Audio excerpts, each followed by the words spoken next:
Hi guys, welcome back to my YouTube channel. ಎಲ್ಲರೂ ಹೇಗಿದ್ದೀರಾ? ಎಲ್ಲರೂ ಚೆನ್ನಾಗಿದ್ದೀರಾ ಅನ್ಕೋತೀನಿ. ಇವತ್ತು ವರಮಹಾಲಕ್ಷ್ಮಿ ಹಬ್ಬದ ಪ್ರಿಪ್ರೇಷನ್ ಅಂದರೆ ಬೆಳಗ್ಗೆ ಪೂಜೆಗೆ ಎಲ್ಲ ರೆಡಿ ಮಾಡಿಕೊಡ್ತಾ ಇದ್ದೀನಿ.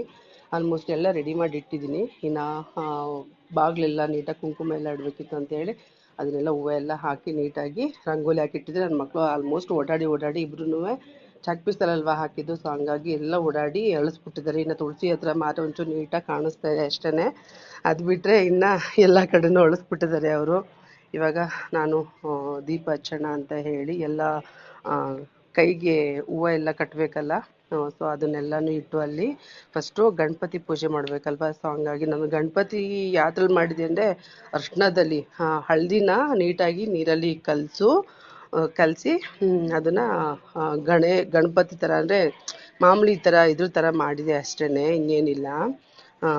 ಯಾಕೆಂದರೆ ಗಣಪತಿದು ನಮ್ಮ ಹತ್ರ ವಿಗ್ರಹ ಇಲ್ಲ ಅಲ್ವಾ, ಸೊ ಹಂಗಾಗಿ ಸಗಣಿನಲ್ಲಾರಾದರೂ ಮಾಡ್ಬೋದು, ಇಲ್ಲ ಅರ್ಶಿಣದಲ್ಲಾದ್ರೂ ಮಾಡ್ಬೋದು ಅಂತ ಹೇಳಿದ್ರಲ್ಲ. ಸೊ ಹಂಗಾಗಿ ನಾನು ಅರ್ಶಿಣದಲ್ಲೇ ಮಾಡಿದ್ದೆ, ಅರ್ಶಿಣ ಪುಡಿಲಿ ಗಣಪತಿನ ಫಸ್ಟು ಅದಕ್ಕೆ ಪೂಜೆ ಮಾಡೋಣ ಅಂತ ಹೇಳಿ ಅದಕ್ಕೆ ಫಸ್ಟು ಪೂಜೆ ಮಾಡಿ ನಂತರ ನಾನು ಲಕ್ಷ್ಮೀ ಪೂಜೆ ಮಾಡಿ ಆಮೇಲೆ ಕೈಗೆ ಹೂವನ್ನು ಕಟ್ಟಿಸ್ಕೊತಾ ಇದ್ದೋ.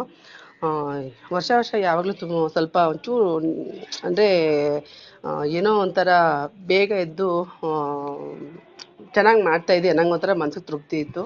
ಬಟ್ ಈ ಸಲ ಯಾಕೋ ಮಾಡಬಾರ್ದು ಅಂತ ನಿರ್ಧಾರ ಮಾಡಿ ಫೈನಲ್ ಆಗಿ ಗುರುವಾರ ಸಂಜೆ ಹೋಗಿ ಎಲ್ಲ ಐಟಮ್ಸ್ಗಳೆಲ್ಲ ತೊಗೊಬಂದು, ಅದು ಸಂಜೆ ತೊಗೊಬಂದು ಎಲ್ಲನೂ ಕೂಡ ನೀಟಾಗಿ ನೈವೇದ್ಯಕ್ಕೆ ಅಂತ ಎಲ್ಲ ಚಕ್ಲಿ ಮತ್ತು ಕರ್ಜಿಕಾಯಿ ರವೆ ಉಂಡೆ ಎಲ್ಲನೂ ಅವತ್ತು ನೈಟ್ ಮಾಡಿದ್ದು. ಫುಲ್ಲು ಎಲ್ಲ ಮನೆಯೆಲ್ಲ ಕ್ಲೀನ್ ಮಾಡ್ಕೊಂಡಿದ್ದೆ, ಬಟ್ ನೈವೇದ್ಯಕ್ಕೆ ಏನೇನು ಇಡಬೇಕು ತಿಂಡಿ ಅದೆಲ್ಲನೂ ನೈಟೇ ಮಾಡಿಕೊಂಡು ಮಾಡೋಣ ಅಂತ ಹೇಳಿ ಮಾಡಿದೆ. ದೇವರು ಎಲ್ಲರಿಗೂ, ನೀವು ಕೂಡ ವರಮಹಾಲಕ್ಷ್ಮಿ ಹಬ್ಬನ ಹೇಗೆ ಸೆಲೆಬ್ರೇಟ್ ಮಾಡಿದ್ರಿ ಅಂತ ಕಮೆಂಟ್ ಬಾಕ್ಸಲ್ಲಿ ಕಮೆಂಟ್ ಮಾಡಿ ಹೇಳಿ.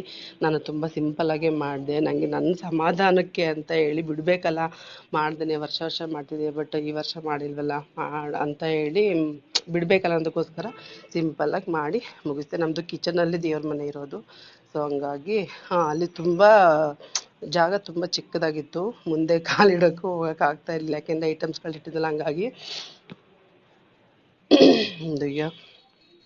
ಪೂಜೆ ಎಲ್ಲ ನಾನು ಫಸ್ಟ್ ಪೂಜೆ ಮಾಡಿದೆ, ಯಾಕೆಂದರೆ ನೆಕ್ಸ್ಟು ಮುದ್ದು ಮನೀಶು ಇವರೆಲ್ಲ ಮಾಡ್ತಾರಲ್ಲ, ಸೊ ಹಂಗಾಗಿ ಫಸ್ಟ್ ಅವ್ರು ಮಾಡಲಿ, ಆಮೇಲೆ ನಾನು ಮಾಡೋಣ, ಆಮೇಲೆ ಅವ್ರು ಮಾಡ್ತಾರೆ ಅಂದಕ್ಕೋಸ್ಕರ. ಧರ್ಮನೂ ಹಂಗೆ ಅಂದರು, ಫಸ್ಟ್ ನೀನು ಮಾಡಿಬಿಡು ಆಮೇಲೆ ನಾನು ಮಾಡಿಸ್ತೀನಿ ಮಕ್ಳುಗಳಿಗೆ ಅಂತ. ನಮ್ಮ ಮುದ್ದು ನೋಡಿ ನನಗೆ ಮಾಡೋದೇ ಇಲ್ಲ, ನನಗೆ ಕೊಡು ಕೊಡು ಕೊಡು ಅಂತ ಹಿಂಸೆ ಮಾಡ್ತಾಯಿದ್ದ. ಫಸ್ಟ್ ಅದಕ್ಕೆ ಸರಿ ಆಯಿತು ಅಂದ್ಬಿಟ್ಟು ಅವನಿಗೆ ಕೊಟ್ಟು ಮಾಡಿಸಿದ್ವಿ. ಇವಾಗ ಮನೀಶ್ ಮಾಡ್ತಾನೆ. ಪಾಪ ಅವನು ಗಂಧದ ಕಡ್ಡಿ ಎಲ್ಲ ಹಚ್ಚಿ ಕರ್ಪೂರ ಹಚ್ಚುತ್ತಾ ಇದ್ದ. ಒಂದ್ಸಲ ಕರ್ಪೂರ ಹಚ್ಚುತ್ತಾ ಇದ್ದ, ಹೊರಟೇ ಹೋಯಿತು.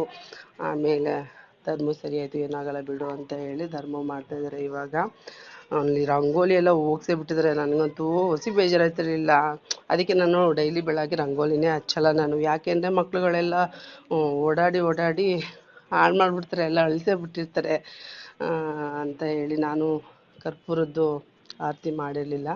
ಲಾಸ್ಟಲ್ಲಿ ಎಲ್ಲರೂ ಪೂಜೆ ಮಾಡಾಗಿ ಲಾಸ್ಟಲ್ಲಿ ಕರ್ಪೂರನ ಬೆಳಗಿ ಹೊರಗಡೆ ಬೆಳಗಿ ಮುಗಿಸ್ದೆ. ನೈವೇದ್ಯಕ್ಕೆ ನಾನು ಫಸ್ಟ್ ಪೂಜೆ ಮಾಡಿದಲ್ವ, ನೈವೇದ್ಯಕ್ಕೆ ನಾನು ಇನ್ನೂ ಏನೂ ಮಾಡಿಟ್ಟಿರಲಿಲ್ಲ.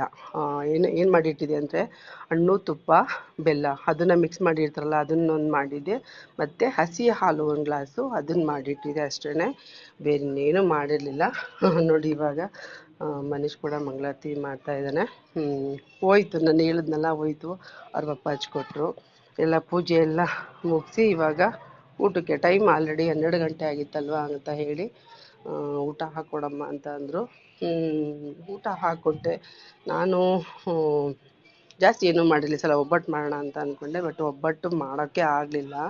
ಏಕೆಂದರೆ ಲಾಸ್ಟಲ್ಲಿ ಡಿಸೈಡ್ ಮಾಡಿ ನಾನು ಹಬ್ಬ ಮಾಡಿದ್ದಲ್ವ, ಗುರುವಾರ ಡಿಸೈಡ್ ಮಾಡಿ ಮಾಡಿದ್ದಲ್ವ, ಸೊ ಹಂಗಾಗಿ ಇವಾಗ ನೋಡಿ ಹೈಲೈಟಾಗಿ ಏನು ಕಾಣ್ತಿದೆ ಅಂದರೆ ದೀಪಾಲೆ ಕಂಬ, ಮತ್ತು ನೋಡಿ ನೈವೇದ್ಯಕ್ಕೆ ಪುಳಿಯೋಗರೆ, ಕೋಸಂಬರಿ, ಬೆಲ್ಲದನ್ನ ಮತ್ತು ಮೊಸರನ್ನ ಇಷ್ಟು ಮಾಡಿದೆ. ದೀಪಾಲೆ ಕಂಬನೇ ಹೈಲೈಟಾಗಿ ಕಾಣಿಸ್ತಿದೆ ಅಲ್ಲಿ. ಸೊ ಹಂಗಾಗಿ ಹಣ್ಣು ಮತ್ತು ಮಡ್ಲಕ್ಕಿಗೆ ಏನೇನು ಬೇಕದು, ನಾನು ಚಕ್ಲಿನ ಈ ವರ್ಷ ಕೆಂಪಕ್ಕಿ ಮಿಲ್ ಮಾಡಿಸಿದ್ದೆ, ಅದರಲ್ಲಿ ಮಾಡಿದೆ. ಸೊ ಹಂಗಾಗಿ ಅದು ಆ ಥರ ಬ್ರೌನಿಯಾಗಿ ಕಾಣಿಸ್ತಿದೆ ಅಷ್ಟೇ. ಮತ್ತು ಇಲ್ಲಿ ಹೇಳಿದ್ನಲ್ಲ, ಹೂವು ಎಲ್ಲ ತುಂಬ ಕಾಸ್ಟ್ಲಿ ಆಗಿತ್ತು. ಬರೀ ಪಾವು ಕಿಲೋ ಹೂವಾಗೆ 200 ರುಪೀಸ್ ಹೇಳ್ತಾಯಿದ್ರು. ಸೊ ಹಂಗಾಗಿ ½ kg ಹೂವು ತೊಗೊಬಂದು ಅಷ್ಟಕ್ಕೆಲ್ಲ ಮುಡಿಸಿದ್ದೀವಿ. ತೋರಣ ಎಲ್ಲ ನೋಡಿ, ಚೆಂಡು ಹೂವೆಲ್ಲ ಕಡಿಮೆ ಇತ್ತು, ಬಟ್ ಇದನ್ನೆಲ್ಲ ಜಾಸ್ತಿ ಇತ್ತು. ಸೇವಂತಿಗೆ ಹೂವು, ಗುಲಾಬಿ ಎಲ್ಲ ಕೂಡ ಕಾಸ್ಟ್ಲಿ ಇತ್ತು ಅಂತೇಳಿದ್ದು ಅದನ್ನು ಸ್ವಲ್ಪ ತೊಗೊಬಂದು ಸಿಂಪಲಾಗಿ ಮಾಡಿ ಮುಗಿಸಿದ್ವಿ. ಸೊ ಹೊರಗಡೆ ಎಲ್ಲ ತೋರಿಸ್ತೀನಿ, ನೋಡಿದ್ರಲ್ಲ. ಮುಗೀತು ಪೂಜೆ ಎಲ್ಲ, ನೋಡಿದ್ರೆ ಎಲ್ಲ ಮುಗೀತು. ಇವಾಗ ನಾನು ತೋರಿಸ್ತಾ ಇದ್ದೆ ಧರ್ಮಗೆ ಬಾಳೆ ಎಲೆ, ಬಾಳೆ ಕಂದು, ಅದು ಕೂಡ 200 ರುಪೀಸ್, ಒಂದಕ್ಕೆ 100 ರುಪೀಸ್ ಅಂತ ಹೇಳ್ತಾಯಿದ್ರು.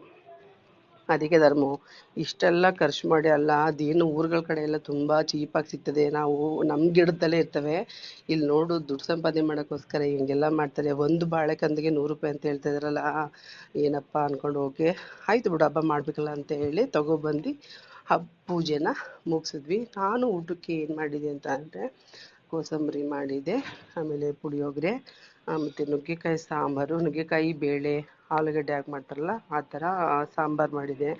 ಸಖತ್ತಾಗಿತ್ತು ಒಟ್ಟಿನಲ್ಲಿ. ನಾನೇನು ಟೇಸ್ಟ್ ನೋಡ್ದೇ ಮಾಡಿದ್ದೆ, ಬಟ್ ತುಂಬ ಚೆನ್ನಾಗಿತ್ತು. ಅಷ್ಟೇ, ಇನ್ನೇನು ಮಾಡಿರಲಿಲ್ಲ ನಾನು. ಇಲ್ಲಿ ರೈಸ್ ಮಾಡಿದ್ದೆ ಒಂದೇ ಸಲಕ್ಕೆ, ನಾನೇನು ಸಾಲ್ಟ್ ಹಾಕಿರಲಿಲ್ಲ, ಯಾಕೆಂದರೆ ನೈವೇದ್ಯಕ್ಕೆ ಇಡಬೇಕಿತ್ತಲ್ಲ, ಅದಕ್ಕೆ. ಪುಳಿಯೋಗರೆ ಮತ್ತು ಮೊಸರನ್ನ ಮೇನ್, ಮೊಸರನ್ನ ಕೋಸಂಬರಿಗೆ ಯಾವತ್ತೂ ಸಾಲ್ಟ್ ಹಾಕ್ಬಾರ್ದು. ಇದು ಬೆಲ್ಲದನ್ನ ಮಾಡಿದ್ದೆ, ಬರೀ ಹಾಲಲ್ಲೇ ಮಾಡಿದ್ದು ರೈಸ್ನ. ಹಾಲಲ್ಲೇ ವಿಷಲ್, ನೀರು ಹಾಕ್ತಾನೆ ಅದನ್ನು ಏನಪ್ಪ, ಹಾಲು ಹಾಕ್ತಾನೆ ರೈಸ್ ಮಾಡಬೇಕು. ಬೆಲ್ಲದನ್ನ ನೀರು ಹಾಕ್ತಾನೆ ಬರೀ ಹಾಲು ಹಾಕಿ ಅನ್ನ ಮಾಡಿ ಅದನ್ನು ನೈವೇದ್ಯಕ್ಕೆ ಇಡಬೇಕು ಅಂತ ಇತ್ತು. ಸೊ ಹಂಗಾಗಿ ವರ್ಷನೂ ಕೂಡ ನಾನು ಹಂಗೇ ಮಾಡೋದು. ಆಮೇಲೆ ಕಡಲೆಕಾಳು, ಆಲೂಗಡ್ಡೆ ಪಲ್ಯ ಎಲ್ಲ, ಆಲೂಗೆಡ್ಡೆ, ಕಡಲೆಕಾಳು, ಬದನೆಕಾಯಿ ಹಾಕಿ ಪಲ್ಯ ಮಾಡಿದ್ವಿ. ಇಷ್ಟು ನಮ್ಮ ಮನೆ ಈ ವರ್ಷದ ವರಮಹಾಲಕ್ಷ್ಮಿ ಹಬ್ಬಕ್ಕೆ ಊಟ. ಇನ್ನೇನು ಜಾಸ್ತಿ ಏನೂ ಮಾಡಲಿಲ್ಲ. ಅನ್ನ ಸಾಂಬಾರು, ಪಲ್ಯ ಮತ್ತು ಮೊಸರು ಗೊಜ್ಜು, ಬೆಲ್ಲದನ್ನ, ಪುಳಿಯೋಗರೆ ಇಷ್ಟೇ ಇತ್ತು. ಟೈಮ್ ನೀವು ನೋಡ್ತಿರ್ಬೋದು, ಹೇಳಿದ್ನಲ್ಲ 12 ಗಂಟೆ ಆಗಿತ್ತು ಅಂತ. ಸೊ ನಾನು ಆವಾಗ ಹೊಟ್ಟೆ ಹಶ್ವಾದಾಗ ಊಟ ಮಾಡೋಕ್ಕಾಗಲ್ಲ. ಸೊ ಹಂಗಾಗಿ ಸ್ವಲ್ಪ ಹೊತ್ತು ಹೋಗಲಿ ಅಂತ ಹೇಳಿ ನಾನು ಸುಮ್ಮನೆ ಹಂಗೆ ಇದೆ. ಫಸ್ಟು ಪುಳಿಯೋಗರೆ ಟೇಸ್ಟ್ ನೋಡ್ತಾಯಿದ್ದೆ, ಯಾಕೆಂದರೆ ಅನ್ನ ಸಾಂಬಾರು ತಿಂದರೆ ಪುಳಿಯೋಗರೆ ಟೇಸ್ಟ್ ಗೊತ್ತಾಗಲ್ಲ ಅಲ್ವಾ. ಸೊ ಹಂಗಾಗಿ ಫಸ್ಟು ಪುಳಿಯೋಗರೆ ತಿಂದೆ, ಆಮೇಲೆ ನುಗ್ಗೆಕಾಯಿ, ಆಮೇಲೆ ಕೋಸಂಬರಿ, ಆಮೇಲೆ ಬೆಲ್ಲದನ್ನ, ಲಾಸ್ಟಲ್ಲಿ ಸ್ವೀಟ್ ತಿನ್ನಬೇಕಲ್ವ. ಸೊ ಹಂಗಾಗಿ ಲಾಸ್ಟಲ್ಲಿ ಸ್ವೀಟ್ ತಿಂದೆ. ಸಖತ್ತಾಗಿತ್ತು ಮಾತ್ರ ಊಟ ಎಲ್ಲ. ಏನಿಲ್ಲ, ಟೇಸ್ಟ್ ನೋಡಿಕೊಂಡೇ ಮಾಡಿದ್ದು, ಯಾಕೆಂದರೆ ಅಲ್ಲಿ ಊಟದ್ದೆಲ್ಲ ಏನು ನಾನು ನೈವೇದ್ಯಕ್ಕೆ ಏನೂ ಇಟ್ಟಿರಲಿಲ್ಲಲ್ವ, ಸಪ್ರೇಟಾಗಿ ಮಾಡಿಟ್ಟಿದ್ದೆ. ಸೊ ಹಂಗಾಗಿ ಎಲ್ಲ ಚೆನ್ನಾಗಿತ್ತು. ಬನ್ನಿ ಎಲ್ಲರೂ ಊಟ ಮಾಡೋಣ. ನನ್ನ ಮುಖ ನೋಡ್ತಿರ್ಬೋದು ನೀವು. ಸಂಜೆ ಐಟಮ್ಸ್ ತಂದು ಇಡೀ ರಾತ್ರಿ ಕೂತ್ಕೊಂಡು ಎಲ್ಲ ಮಾಡಿ ನನಗಂತೂ ಸಾಕಾಗಿತ್ತು ಅಪ್ಪ. ಆದರೂ ಒಂಥರ ಎನರ್ಜಿ ಬಂದ್ಬಿಡುತ್ತೆ. ಏನಾದರೂ ಹಬ್ಬ ಮಾಡಬೇಕು ಅಂತ, ವ್ರತ ಮಾಡಬೇಕು ಅಂತ ಅಂದರೆ ಹೆಂಗೆ ಅಂತಂದರೆ ಹೇಳೋಕ್ಕಾಗಲ್ಲ. ಆಟೋಮೆಟಿಕ್ಲಿ ಆ ಎನರ್ಜಿ ಇದ್ದೇ ಇರುತ್ತೆ. ಮಾಡಬೇಕು ಅಂತ ಮನ್ಸು ಮಾಡಿದ್ರೆ ಎಲ್ಲ ಯಾವ ಕೆಲಸ ಆದರೂ ಅಷ್ಟೇ ಆಲ್ಮೋಸ್ಟ್ ಮಾಡಿ ಮುಗಿಸ್ತೀವಿ. ಹಂಗೆ ನನಗೆ ಎಷ್ಟೋ ಸಲ ನಾನು ಅಂದ್ಕೊಂಡಿರ್ತೀನಿ, ಅಪ್ಪ ಯಾವಾಗ ಮಾಡಲಿ, ಹೆಂಗೆ ಮಾಡಲಿ ಅಂತ. ಆದರೆ ನಾನು ಯಾವ್ದಾದ್ರು ಏನಾದ್ರು ಮಾಡಬೇಕು ಅಂತ ಮನ್ಸು ಮಾಡಿದ್ರೆ ಆಲ್ಮೋಸ್ಟ್ ಮಾಡಿ ಮುಗಿಸ್ತೀನಿ. ಇಷ್ಟೇ. ಐ ಹೋಪ್ ಇವತ್ತಿನ ಈ ವಿಡಿಯೋ ಫೆಸ್ಟಿವಲ್ ವ್ಲಾಗ್, ವರಮಹಾಲಕ್ಷ್ಮಿ ಹಬ್ಬದ ವ್ಲಾಗ್ ಇಷ್ಟ ಆಗಿದೆ ಅನ್ಕೋತೀನಿ. ಇಷ್ಟ ಆಗಿದ್ರೆ ಪ್ಲೀಸ್ ಒಂದು ಲೈಕ್ ಮಾಡಿ, ನಿಮ್ಮ ಫ್ರೆಂಡ್ಸ್ ಆ್ಯಂಡ್ ಫ್ಯಾಮಿಲಿಗೆ ಶೇರ್ ಮಾಡಿ. ಹಾಗೆ ಹೊಸಬ್ರು ಯಾರಾದರೂ ನನ್ನ ಚಾನಲ್ನ ನೋಡ್ತಾರೆ, ಪ್ಲೀಸ್ ಪ್ಲೀಸ್ ಪ್ಲೀಸ್ ಸಬ್ಸ್ಕ್ರೈಬ್ ಮಾಡ್ಕೊಳ್ಳಿ. ಹಾಗೆ ನಿಮ್ಮ ಫ್ರೆಂಡ್ಸ್ ಆ್ಯಂಡ್ ಫ್ಯಾಮಿಲಿಗೂ ಕೂಡ ಶೇರ್ ಮಾಡಿ. ನೆಕ್ಸ್ಟ್ ವಿಡಿಯೋದಲ್ಲಿ ಸಿಗ್ತೀನಿ ಒಂದು ಹೊಸ ವ್ಲಾಗ್ನೊಂದಿಗೆ. ಅಲ್ಲಿವರೆಗೂ ಟೇಕ್ ಕೇರ್, ಬಾಯ್ ಬಾಯ್. ಇನ್ನೊಂದು ಹೇಳೋದು ಮರ್ತಿದ್ದೆ ನಾನು, ವರಮಹಾಲಕ್ಷ್ಮಿ ಹಬ್ಬಕ್ಕೆ ಕುಂಕುಮ ತಗೊಳ್ಳೋಕ್ಕೆ ಅಂತ ಹೇಳಿ ಕರೆದಿದ್ದೆ. ನಾವಿರೋ ಬಿಲ್ಡಿಂಗ್ನಲ್ಲಿ ಇರೋರ ಓನರು ಮತ್ತು ಸ್ವಲ್ಪ ಜನ ಇದ್ರಲ್ಲ, ಅವ್ರನ್ನ ಕರೆದಿದ್ದೆ ಅಷ್ಟೇ. ಏಕೆಂದರೆ ಮಾಡೋದೇ ಸಿಂಪಲ್ ಅಲ್ವಾ. ಸೊ ಒಂದು 5 ಜನಕ್ಕೆ ಕುಂಕುಮ ಕೊಡಬೇಕಲ್ವ ಅಂತ ಹೇಳಿ ಕರೆದಿದ್ದೆ. ಬಂದು ತೊಗೊಂಡೋರು, ಬಟ್ ಅದನ್ನು ಆ ವಿಡಿಯೋನ ನಾನು ಮಾಡಲಿಲ್ಲ. ಯಾಕೆಂದರೆ ಅವ್ರಿಗೆ ಕುಂಕುಮ ಕೊಡ್ತಾ ಇರ್ತೀನಲ್ವ, ಸೊ ಅವ್ರು ಏನಾರು ಅನ್ಕೋತಾರೆ ಅಂತ ಹೇಳಿ ನಾನು ವಿಡಿಯೋ ಏನೂ ಮಾಡಿಲ್ಲ. ಒಂದು ಫೋಟೋ ಕೂಡ ಕ್ಲಿಪ್ಪೇ ತಗೊಂಡಿಲ್ಲ ನಾನು. ಮನೀಷ್ಗೆ ಹೇಳಿದೆ ಒಂದು ಕ್ಲಿಪ್ ತೆಗಿ ಅಂತ, ಅದ್ರ ಧರ್ಮನೇ ಬಿಡು, ಅವ್ರು ಏನಾರು ಅನ್ಕೋತಾರೆ, ಬೇಡ ಅಂತ ಹೇಳಿ ಅಂತ ಅದು. ಸರಿ ಆಯಿತು ಬೇಡ ಅಂತ ನಾನು ಸುಮ್ಮನೆ ಅದೇ ಅಷ್ಟೇ.